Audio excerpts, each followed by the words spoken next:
Ladies, we won't need you for probably about 10 to 15 minutes, at least.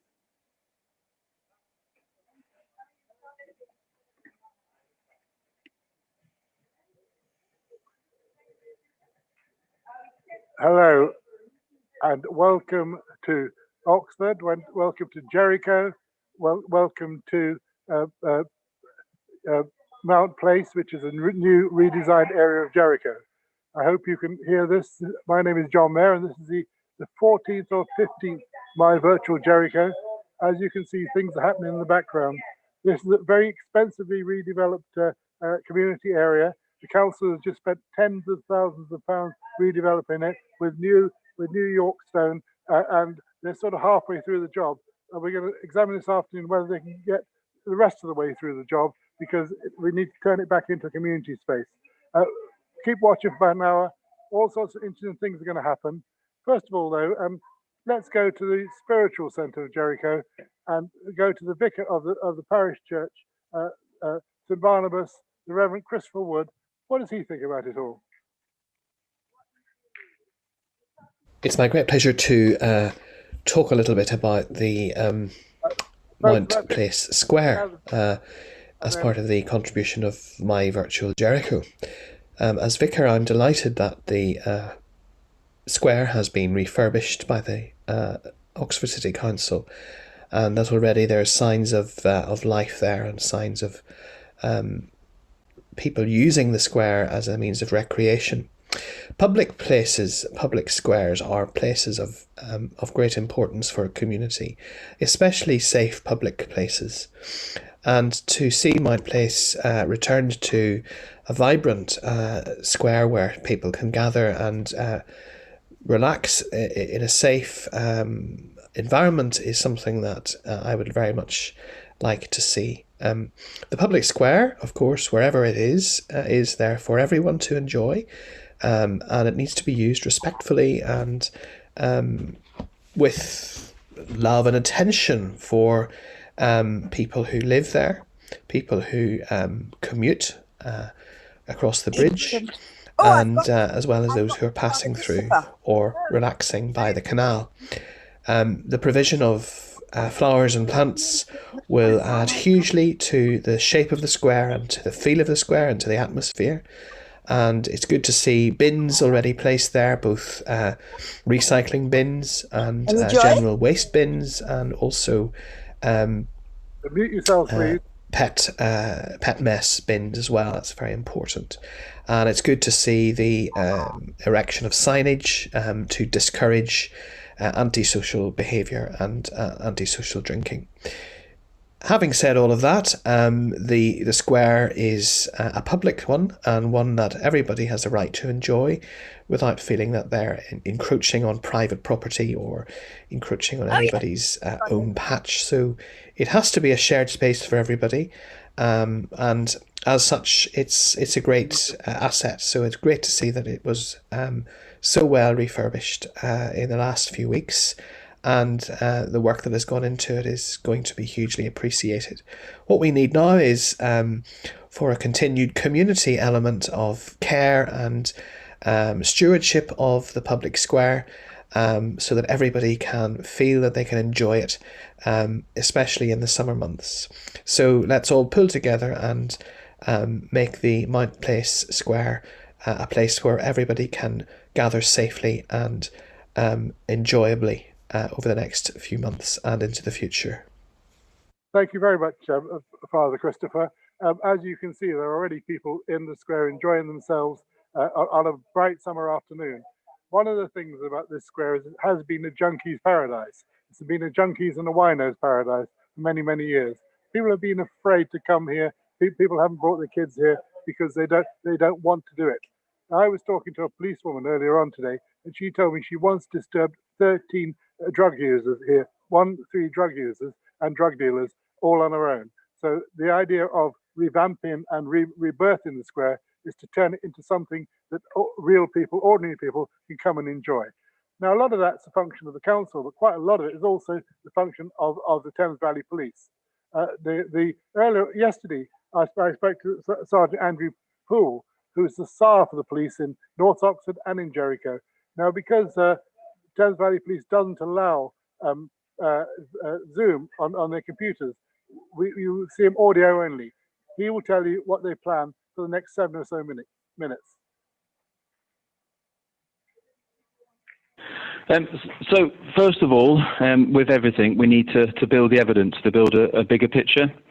If I was to purely look on our police systems, there's virtually hardly any calls at all which would suggest an issue. That's not saying there is an issue. It may be a lack of knowledge about people about how to report, the easiest way to report. Maybe people are just turning a blind eye. We don't know. So the first thing I would do is look to try and inform people. So I've asked my PCSOs and my PC to just draft a letter and just to drop to the surrounding areas, just to inform people how to report ASB and the best way to do it, the quickest and most efficient way.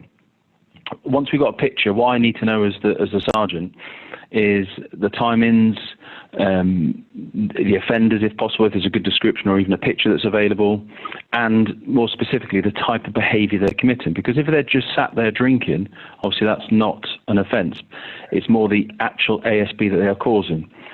Because then the first thing I can do with that information is, because I've been up there today and there's no one there, but I could be going at the wrong time.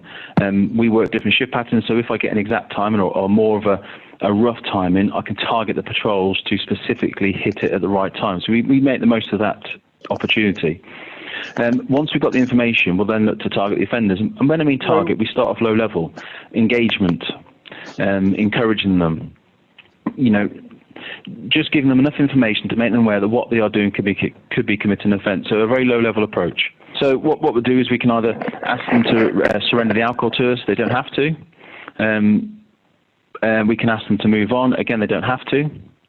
However, what it does do to us, though, is if they fail to surrender the alcohol or give us their details, then we have a power, if they've been committing ASB, we have a power under the Police Reform Act where we can request their name and address. And then what we would do then is those details then get passed on to the council, because the council is the lead enforcement agency with the PSPO. So the council then start their process, which would be a community protection warning, community protection notice, and then it could be then your criminal behaviour orders, which then lead to a power of arrest. So is you're going to seek evidence through letters to all local houses, and if there is evidence, then you will target the patrols at that, correct? Yes, correct, yeah. Now, if you were the council as the lead agency, what measures would you take to try and minimise or prevent antisocial behaviour here? Well, we work closely with the council anyway, so that's the first step, a good relationship with the police, and we have a good relationship with the council there. And as I've said to you in the email, there's going to be a camera that's going to be going up there. Just have to get some planning permission because it's fitted to a residential structure. So that planning permission has been granted, and there will be a camera up there, which is going to be monitored, not 24/7, but it's going to be a camera that we can review. So if we get a call of ASB, me and the council can go look at that camera and see if we can identify the offenders and see what's happening there. But that may add as a deterrent. And then with the council, because it's a place where you want people to go, one of the easiest things to say, if you don't want people is to remove all the benches, to make it a place uncomfortable for people to go. But because it's a nice space for the residents, if I was the council, I would continue doing what they're going to do and work with the police, which we do, and we start off with the enforcement. And that would be anyway, keeping on top of the cleanliness, obviously, which they're doing at the moment, putting the camera up and then working with us with the police, and then together we'll hopefully get the main offenders identified. What about notices to deter? Do they work?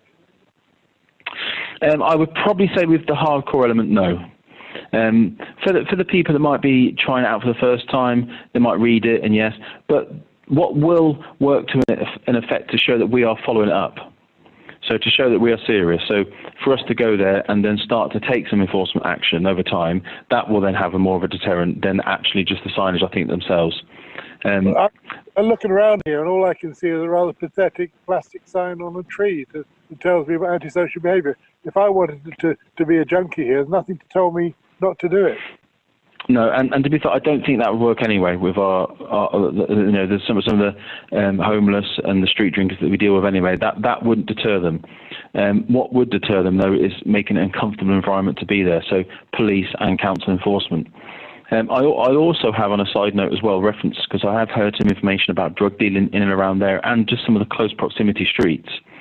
I can't say too much, but I do have some plainclothes officers that do work in and around Oxford as a whole, but they have been targeted in and around that area. We already had one result where someone's been charged and they're currently on in custody on remand.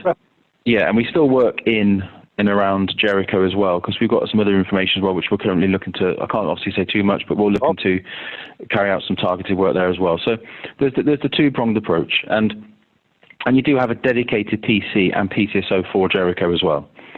So it won't go away. Obviously, we look to get a resolution which suits everybody. I'm sure you will. Last question for me: How are we going to transform Mount Place from what was a junkies and winos paradise into somewhere that's safe for ordinary families? Well, I think it has to be. Again, what you have to do is make it an uncomfortable environment. And what I've said is, if we go down the route and we're able to go down a long route with an individual where we've got a power of arrest connected to it, where we can get them before the court within 24 hours, and they get a harder sanction, they may get a custodial sentence, regular visibility of officers and council staff down there. And what I also think is important, which I've seen in one of your emails, is a good community spirit. If the community have got a buy-in, and the community are on board with not policing it, but keeping it clean, and they've got a sense of responsibility, if it looks like a nice place to be, you'll encourage more residents and locals to be there. If there's no needles on the floor, if the rubbish is kept away, if it's swept, I think you've been doing that, and you've got that community buy-in, that will attract normal members of the community that want to be there, as opposed to ones that just want to go there and cause antisocial behaviour. So it's probably going to take all of us, the police, the council and the residents. Good. Ownership is all. The community has to own it. Yeah. I think it's a good, if they've got a sense of responsibility and they've got some personal buy into it themselves, well, that does help. And when we do identify people as well, we have other things we can do. We don't always have to enforce. We can signpost them to relevant agencies where they can get help or referrals, such as homeless charities, whether it's alcohol referral. There is other things we can do, but these things never happen straight away overnight. They just need a bit of focused action, and it may be further down the line that we have to call a community meeting about this. So we get some of the residents, some of the important people from the council that can make a change, and some of the police, and we sit down and have an open discussion and look at what's worked, what's not worked, and how we can approach it in other ways.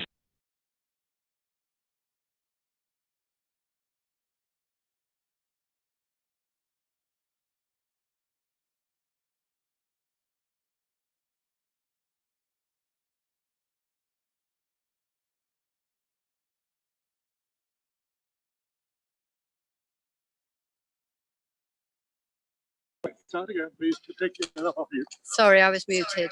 Okay, carry on. What's your plan? So I'm from Greening, Jericho. I'm Sue Hughes, and we got together to talk about Jericho and to plant up Jericho because of the habitat there. But basically, we sort of want to bring the community together and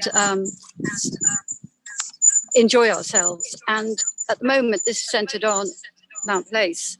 And we have started, and we're getting together every week to do a little bit of clearing.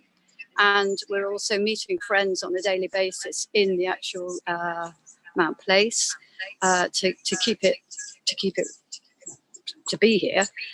And we also do little plant swaps and that sort of thing. And we have socials. Interrupt a second. Yes. It's a massive task. Look at all this. How are you going to do it? Oh well, we liaise with the council. We've been going for about a year and a half, and we had our ideas for sort of greening the whole of Jericho. And I was in the Residents Association, so is Susanna Pressel, and she had the same idea. The council had the same idea of sort of combating climate change. And so we got together with them and we met, and I met with several of the officers, and it all boiled down to actually making a planting list of pollinators and attracting birds, bees, insects and people. So we've made a planting list, which includes... But you're not planting till September. No, we're not planting... It's going to be mud until September. I can't fall in love with mud. I can't see myself, by the way, but maybe that's okay. Doesn't matter. Yeah. that doesn't matter, because if we were to plant now, they would all die, however much watering we did. And plants are much better planted in the autumn. And I don't know about you, John, I have enjoyed it being here. We are going to do a little bit of work to clear it a little bit more, to make it a little bit more obvious that we're going to plant, and sort of add compost and all that sort of thing. The plants we're thinking of planting, I'll give you sort of a little bit of a list. I know it sounds boring, but a lot of people would know what they are. Sort of they're indigenous plants, and we thought of apple and pears, crabapple, blackthorn, sweet box, ferns, grasses, perennial, biennials, achillea, aquilegia, astranthia. Sorry. Well, when are we going to see others. those plants? I mean, I have a problem falling in love with mud. Yeah, yes, I know, I do understand, but it's not actually mud. If everyone's looking around now, it's actually really dry. And if we were to put them in now, they would die.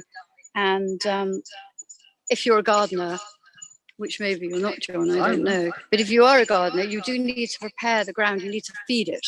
And this is dead ground. And I have actually emailed Susanna to ask her about, but people are offering compost and leaf mold. All of this ready for planting? We're going to do it. We're going to meet every week and do the digging, and then incorporate really good organic sort of mulch. Right. And leaf mulch as well. We've been offered some leaf mulch from Worcester College, and we've been offered compost from Henry, I can't remember his surname, he's a gardener in Jericho, and we'll make a make a collection. The council might pay, actually, I don't know yet. Now, a couple of things. The council will run out of money later this year. How are we going to cope with that? And secondly, one of the greatest gardens around here is Worcester College. Have you accepted their offer of help? Yes, well, I've met up with him the other day, and he's offering, when we need it, he's offering a great big container of leaf mold. And so we don't need any more help than that, because the council, we have an agreement with the council that it will be planted up in autumn, and we'll be doing it with them. And so I don't want to go against that. I think it's a wonderful. Do you trust the council? Yes, I do. Yes. Do you? Yes. All right, but so I've had numerous emails from them, and they all communicate clearly. They're with us, Green and Jericho, on that. Okay, but as I said, the council is going to run out of money. They've run out of money. Well, you'll be. This is a very large plant order, and they've said they're going to do it, and they are going to do it. And why can't they do it in July or August? Like I said, I've said it. I'll say it again. If we planted up now, the plants would die. The soil is not prepared. We need to prepare the soil first. The council, a lot of the council gardeners aren't actually gardeners. This needs really good digging and incorporating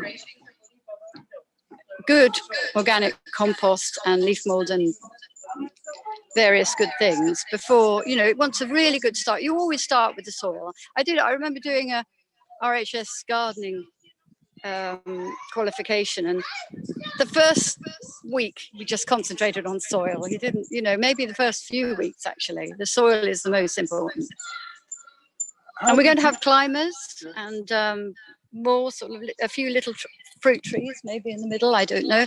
But what I do want to say, it's not just about gardening. We're going to actually have sort of games here, and we're going to organise things amongst ourselves, and I believe that other people are doing the same. So well, we're going to see a Bulls game in a minute. Yeah. But when will people spot the difference? When will people start to own the space? It does take a long time for an actual garden to settle. I think people are noticing the difference already. I think by sitting here, I've noticed a difference. I'll go here, and it's not just the drunk sitting here. There's a family. On Sunday, there was a family here. There was the day before, there was a family over there. There's a couple over there, and sort of it's being used. And if it's not being used, I'll read my paper there, and encourage my group to do the same. How can people help you? This is a community effort. How can people help you? How can they get involved? if they want to get involved, just get in touch with me. I mean, there's not actually, they could come along on a Thursday, actually, between 3 and 5, they could come. Right. And it's social, it's not just gardening, it's social, so that we're there. And you never know, it might extend, the time might expand because we're enjoying ourselves. Bringing tea, because I don't know if it's locked down anymore, but we're still being careful. So we bring our own tea and, you know, and refreshments. And how are people going to get in touch with you, Sue? They can. I'm happy for them to use it. Go through my email. Yeah. They can use my email. My email address is johnmayer100@hotmail.com. Yeah. Trawlers, please note that one, and then I'll pass it on to Sue. So, what will I see in a year's time here? Well, hopefully you'll see a lot going on here in the square where people are actually using it. And that there are sort of lovely plants and sort of birds and bees and the noise of insects, and children probably enjoying the fact that some of the trees might have some apples on, or crab apples or something like that, or whatever. But what about maintenance? Who's going to do the sweeping, the litter picking, and so on? Well, I think we will definitely do the garden maintenance between us, and probably the council. You know, I will ask the council to help us but actually we know more about gardening than they do, so we probably will ask people to help, you know, do the gardening bit. And sweeping up, well, that's the whole of Jericho who needs to be involved in that, really. And I would encourage sort of anybody who wants to help to, you know, people are doing it already, actually. No, I've now swept this parapet twice. I don't notice anybody else has. I have actually. I've been out with Janet over there, came out with her, and she was picking up litter, and several other people from who live around here sort of have been doing it. Yes, in between. What else would you like to see the council do to deter antisocial behaviour? They are. I mean, I emailed Susanna Pressel the other day about somebody who blatantly, obviously, in front of me, did some fly tipping right by that bin over there, and I just talked to him and I said, why are you fly tipping? And he said that he didn't have anywhere to put his rubbish, and he lives in Whitworth Place. And so I said I'd email Susanna, which I did, and I said, is there any way that they can sort of know that they've got somewhere to put their rubbish? And so it wasn't a, you know, it could have been an angry exchange, but it wasn't. So wine drinkers and junkies, well, how are you going to deter them from coming back? Well, personally, most of the ones that were here would sit sort of on this side where we're sitting, John. I sort of half knew because they hang around, some of them hang around alleys, and I know some from my son. My son's 32 now, going on 33, and he sort of knows some of them, you know, he doesn't live here anymore. And so I'll go up and say hello, and I might sort of remind them, you know, that they need to use the bins. And I mean, if they're really drunk, there are times when I don't want to communicate. You haven't answered the question. If there are junkies here, and remember what I said earlier on about the policewoman and 13 drug. I'd call the police if it was a problem.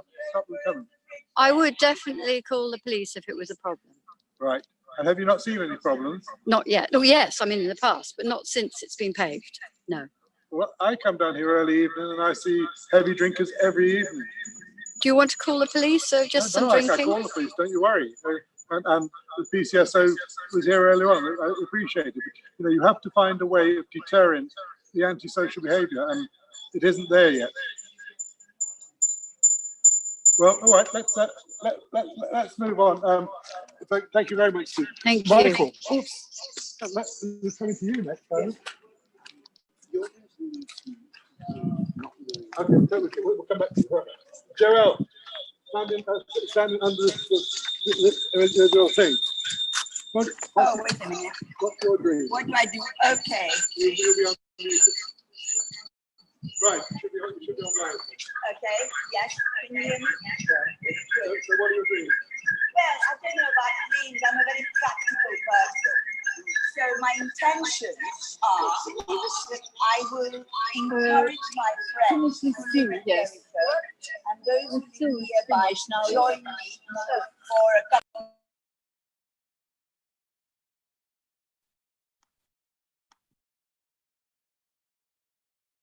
go on. No, I was being asked to unmute.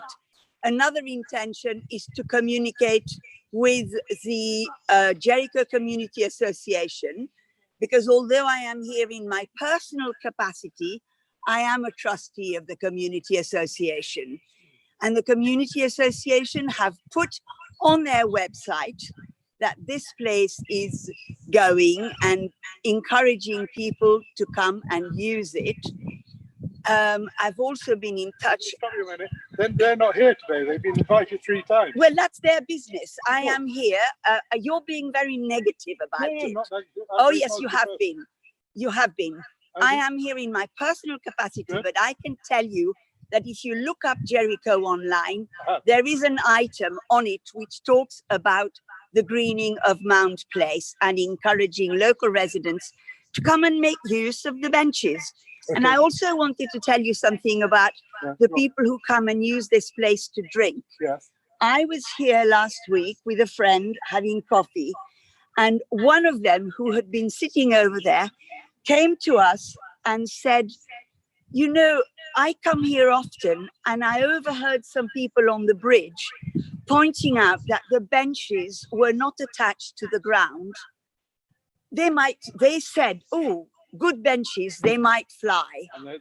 So what I did was I immediately took it upon myself to email Susanna Pressel, point out what was happening, and within 24 hours, the benches were attached to the ground. So as citizens of Oxford and of Jericho, we have responsibilities. It's no good our just moaning about the fact that things are not happening in a perfect sort of way. We all can do something about it. So you want people to get involved to turn this into your dream? Well, I don't know about a dream. I want to make it a concrete reality. That's a good point to disappear. Janet, what's your dream? What's my dream?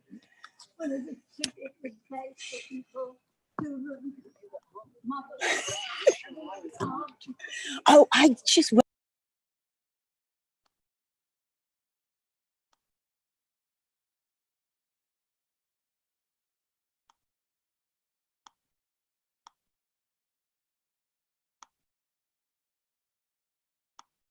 And what about antisocial behaviour? Are you worried at all about that? What would you like to see done about that? Well,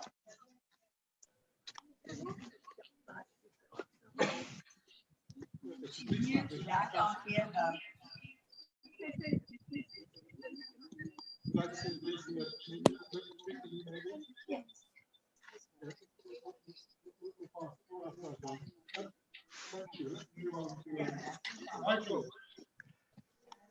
tell me about your lawn. What are you doing here? I have marked out an area in the garden.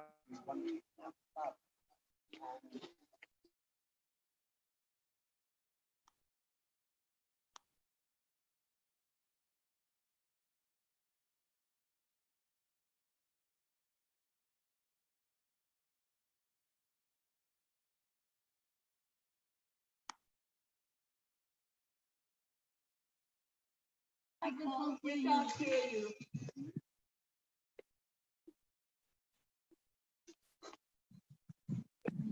Right, let's try.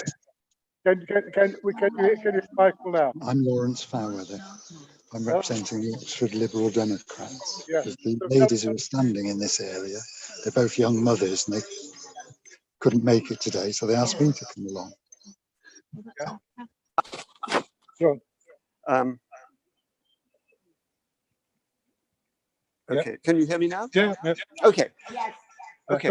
So yes, so ball is played with round metal balls, and they're quite heavy. And there's a small ball called a jack, and the jack is thrown down the pitch, and then you have teams of either individuals or pairs or triples, and the goal is to get your ball as close as possible to the jack. So it's like curling, is it? I suppose it's vaguely like curling and it's vaguely like bowls. it's a very enjoyable game, and it can be very little would need to be changed here. You might need to pack the earth down and put some pea stone and a wooden board at either end, but very little modification would need to be made. Hopefully, Josh at the Bookbinders could keep sets of these balls so people could go there and rent them, and they wouldn't have to own their own ball. And it's a very relaxing way to spend half an hour. And I think this is a perfect spot for it. And it's exactly the kind of place that in France or Italy that you would find ball. So how long will it take you to set this up? Well, I've set it up in the most basic sense now. So it just depends how much time we want to spend on the surface. Because with this earth surface, it doesn't, it works, but it would be better if it had pea stones. But I think it would be a really wonderful addition to the square, and it would bring people here socially, and it's an activity which I think is it's a very pleasant way to spend an evening or an afternoon. And children, it's for all ages. It's a fairly low skill area to be in with. When would you like people to join you in a game of ball? Have you got a set time every week? It could be it could be Sunday. It could be around Sunday morning before lunch, or it could be you nominate a time and people come and join you. Yes, and people can arrange it themselves if they know the bull are available at the bookbinders. Then it's the main thing to let people know it's available, and that they don't have to have their own bull. And so Sunday at 12 o'clock will your first game be this Sunday?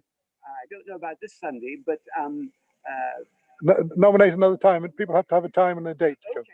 Well, let's say a week Sunday. A week on Sunday, which is the 3rd of July, 5th of July. Yes. 5th of July at 12 o'clock. You'll be here playing ball. Yes. Very good. All right. Thank you, Lauren. Come on over. So there we are. That's what you can see from the scene. But now I'm going to talk to the Liberal Democrat councillor for the next move. Where are the two wannabe councillors for here today? Well, as they're both young mothers, they're looking after children and working, which is quite amazing. So yes, they should surely spare an hour. I wouldn't want to tell them one way or the other whether they should spare an hour. To ask a citizen's question, if they can't spare an hour now, will they spare an hour for Jericho in a year's time? Oh yes, I think so. I mean, bearing in mind that both of them have young children who would otherwise be at school. Yes. So they have childcare to look after. Okay. All right. You're speaking in loco. What's your view of this and what is to be done? I have to say, I think the City Council has made a reasonable start on the area. I remember it from a few years ago when it was terrible, and as you say, John, full of drunks and drug addicts. Winos and junkies, yeah? Exactly. But I would reiterate what the vicar said and the policeman earlier. The local community have got to feel that they own it, and it's theirs, so they will look after it. I think there are a number of ways that could be tried out to get the local community more involved. Yes, tell us some. Obviously the gardening. Yes. But I think there is scope here. Now I've had a really good look. There is scope here for small scale events, musical events perhaps, organised through the Residents Association, perhaps craft market, art markets, because there are a number of people in Jericho who I know belong to the Art Weeks movement, and they could perhaps you could probably get about half a dozen stalls. So you'd say to the council, be liberal, allow little markets here. Yes, and should we win the city council elections next year, dream on. That's exactly the sort of thing that we would want to promote. So the community involvement, Liberal Democrats are all in favour of community involvement. Right. But the community has sometimes to be encouraged to adopt this sort of space, rather than thinking, oh, it's the city council. Yes, there's too much statism, isn't there? That we leave it to the state. Yeah. The city council are going to look after the garden. Well, yes, that's all very well, but the local community have a role to play in looking after it as well. If And so, I think if you do that and it's used by the local community, then the more offensive antisocial behaviour can be kept at bay.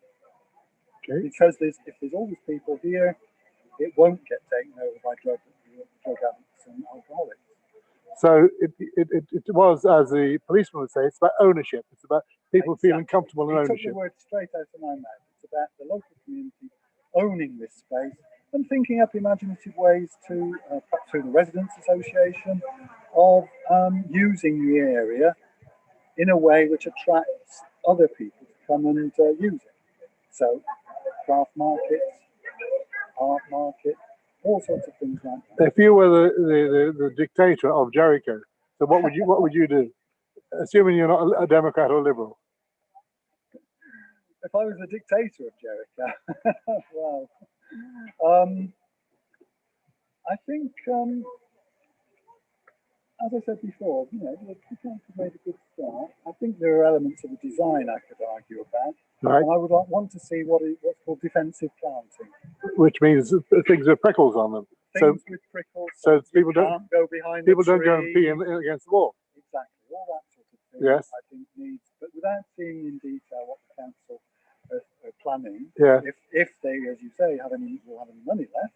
Well, I think in September they won't. But anyway. Then I would like to see some defensive planting in the bare patches in this area. So little crab apple trees and so on may not cut the. I can see why people might like little crab apple trees, but I'm not sure they're the right sort of tree for this area. But then I'm not an expert on landscape gardening. Sure. And what about money? Would you put some money towards developing this little space? I would hope that all local councillors have a fund. Only 1,500 each. And I would hope that the local councillors for this area would indeed put some money towards it. But what about City Council? They spent a lot of money on this parapet. Should they finish the job?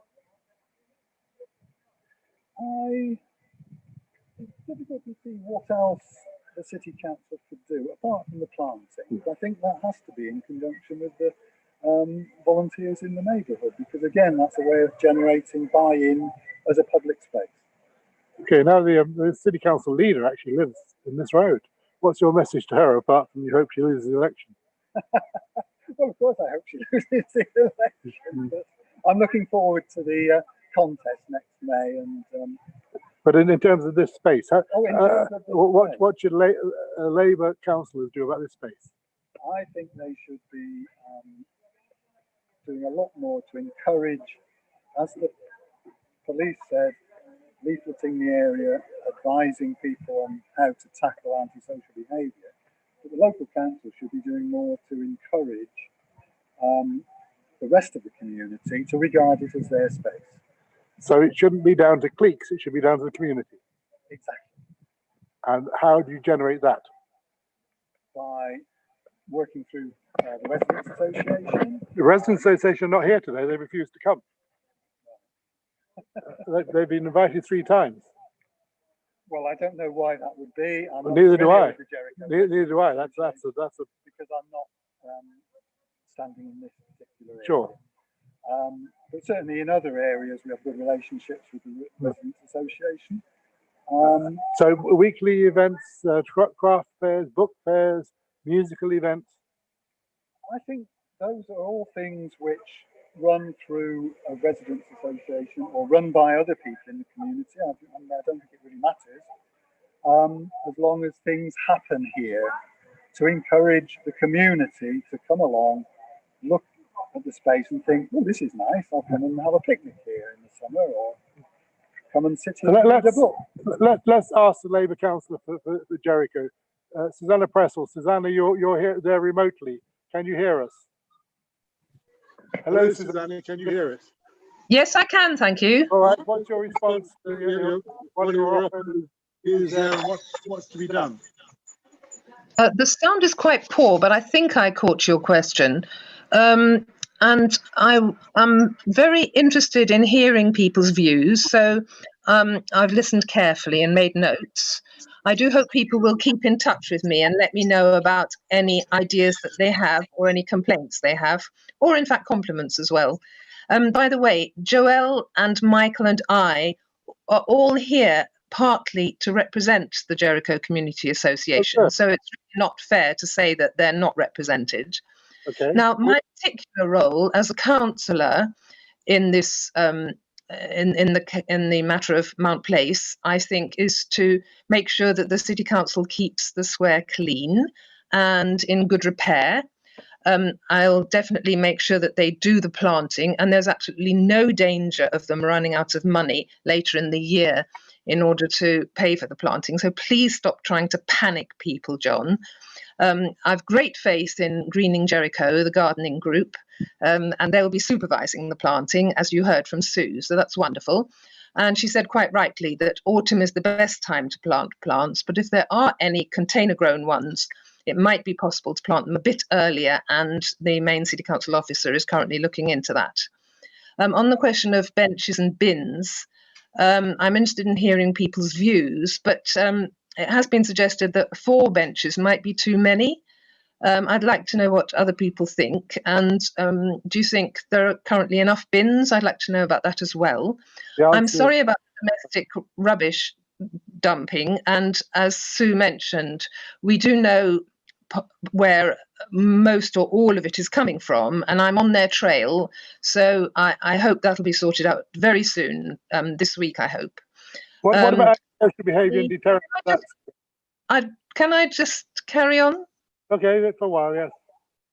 I wanted to mention the dog waste bin. It's going to be removed because, according to the contract that the City Council has, it's emptied rather infrequently, and people are very welcome to put dog waste into normal bins as long as it's wrapped. And so there'll be a notice on the normal bins explaining that people can put dog waste in there as long as it's wrapped. And those bins are emptied much more often, so there's much less chance of it beginning to smell bad.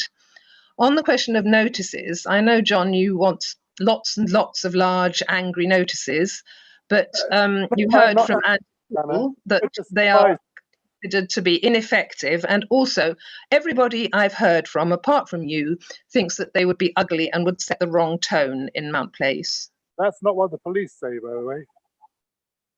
We just heard Andy Poole saying that notices are ineffective.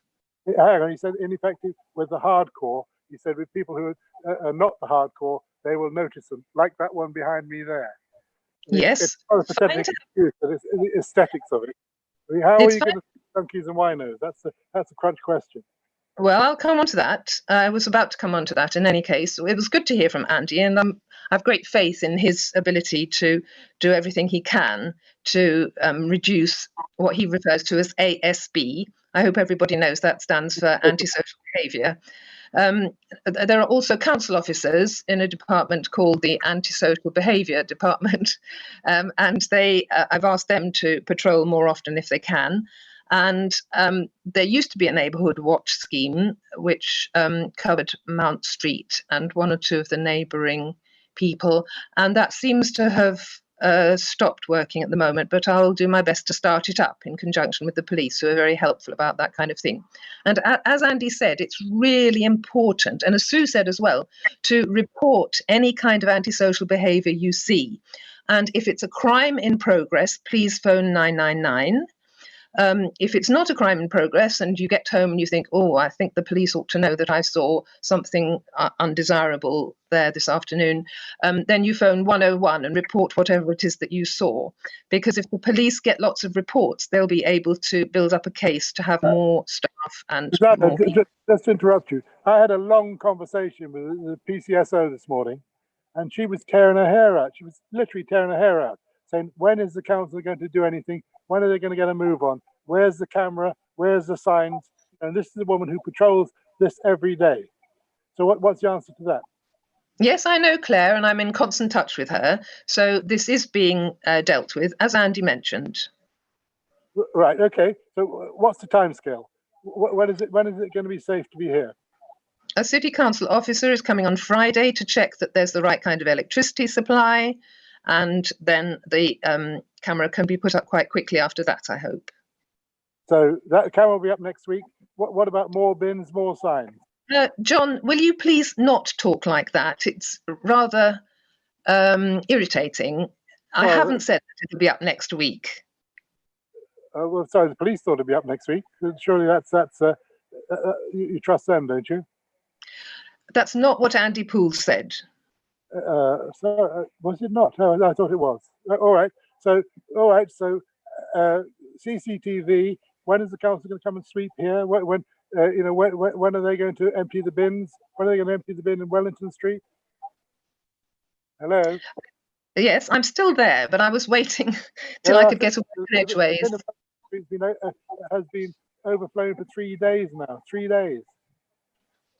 I'm sorry about that, but I think it's partly because of the problem of the domestic waste, which we have to put a stop to, and I think we will within a very short time. I have asked if they can come twice a week, but that would be very unusual. I'm afraid there's always a problem in the summer, and our staff, who are very depleted because of some working from home and some on furlough, they are trying to keep up with demand, but it's not easy. But I will certainly see what I can do. Please tell me as soon as the bins are full up. Okay. I did, Susanna, and I told Street Scene 2 days ago. Now, what's your dream for this public space in the short term, in the medium term, and the long term? Could I say something else first, please? If you go on. I would like to get the lighting improved in Mount Place. So I'm working on that from two directions. One is that I've asked the County Council to improve the street lighting, since there are 1 or 2 street lights very sort of on the perimeter of the square. And they're now trying to see if they've got a spare lantern, which they could put up, which might make a brighter light. Then there's also a light on the side of Whitworth Place. And I've asked the City Council if they can improve that. I asked them 2 weeks ago, but I've asked them again today, and somebody's now chasing it urgently. So I hope that will get done.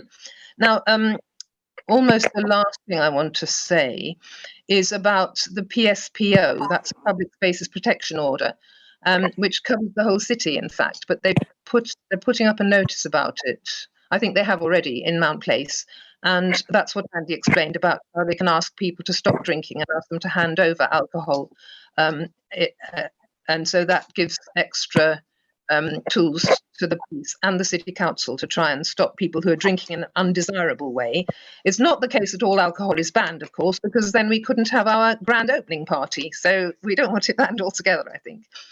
Then the last thing I wanted to say is to echo what Sue Hughes said.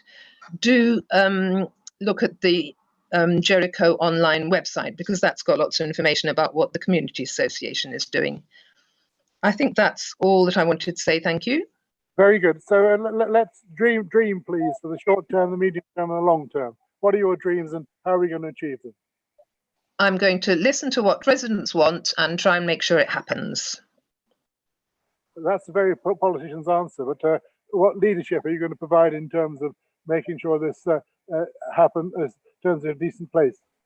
Of course I'll show leadership. I'll certainly make sure the council, the City Council and the County Council do all they can to help to realise the dreams of the people who actually live here. Will those dreams this summer? Yes, things will gradually improve, definitely. Now, both policemen say that it has to be quite instant, the effect, so that people feel uncomfortable coming here if they're in antisocial behaviour. How do we encourage that? Well, you've heard from the police and from other people, and I think enough has been said on that. So you're happy with the pace of change? I'd like it to be faster, of course, but people are doing what they can. They have a whole city to cover and some areas in even more need of attention than our area, but I'm still pushing like mad for Jericho to be at the top of everybody's list. Do you think in 6 months' time, when there are 13 drug dealers and so on back here, how would you feel then? If we get CCTV and if people like you actually bother to ring 101, then things will progress a lot more quickly. But you didn't answer the question. What will happen if it does become junkies' paradise again? Well, the drug users will move to somewhere else as soon as we get CCTV and as soon as we get people like you ringing 101. All right, very good. Any last message for the dreamers of Jericho? Yes, please keep in touch with me. I'd love to hear from everybody. My contact details are on the City Council website and on the notice boards in Jericho and on the window of the Jericho Community Association. And finally, I'd like to thank everybody very much indeed for all they're doing to make this a beautiful space. And how anybody who's listening or watching this, if you email me, I'll try and get together a group to keep the space clean and develop it. You've all got my email address, it's publicly known.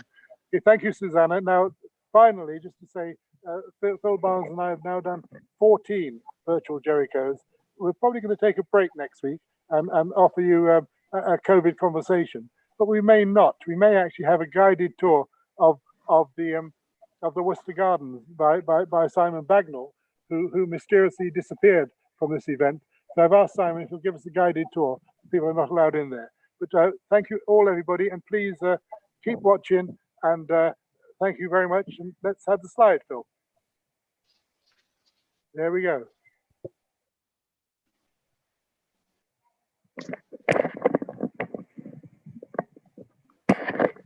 5:54.